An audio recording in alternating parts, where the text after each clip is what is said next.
নারী সহকর্মীদের নিয়ে বিস্ফোরক দাবি রুনা খানের। অভিনেত্রী রুনা খান তার দীর্ঘ 2 দশকের ক্যারিয়ারে সব সময় নিজের কাজকে গুরুত্ব দিয়েছেন, স্পষ্টবাদী ছিলেন বরাবরই। এবার নারী সহকর্মীদের নিয়ে দিয়েছেন এক বিস্ফোরক মন্তব্য, যা নিয়ে শুরু হয়েছে ব্যাপক আলোচনা।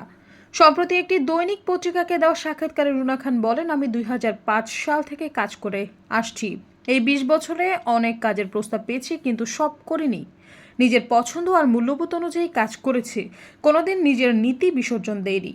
কিন্তু তিনি অভিযোগ করেন, তার অনেক নারী সহকর্মী নাকি ব্যক্তিগত সম্পর্ক, যেমন প্রেম, বিয়ে বা পরকীয়ার মাধ্যমে পরিচালকদের কাছ থেকে কাজ আদায় করে নিয়েছে। রুনার ভাষায়, পরিচালকদের সঙ্গে যতদিন সম্পর্ক ততদিন কাজ, সম্পর্ক শেষ হলে তো কাজও শেষ। অথচ আমি কোনো প্রেম পরকীয়ায় জড়াইনি, শুধু নিজের যোগ্যতা দিয়েই কাজ পেয়েছি। এই স্পষ্ট বক্তব্যে অনেকে সমর্থন জানালেও একাংশের মধ্যে রীতিমতো আলোড়ন তৈরি হয়েছে।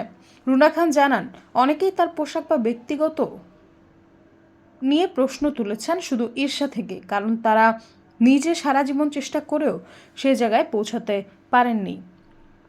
রুনার মতে, পোশাক দিয়েই কারো স্বাধীনতা মাপা যায় না।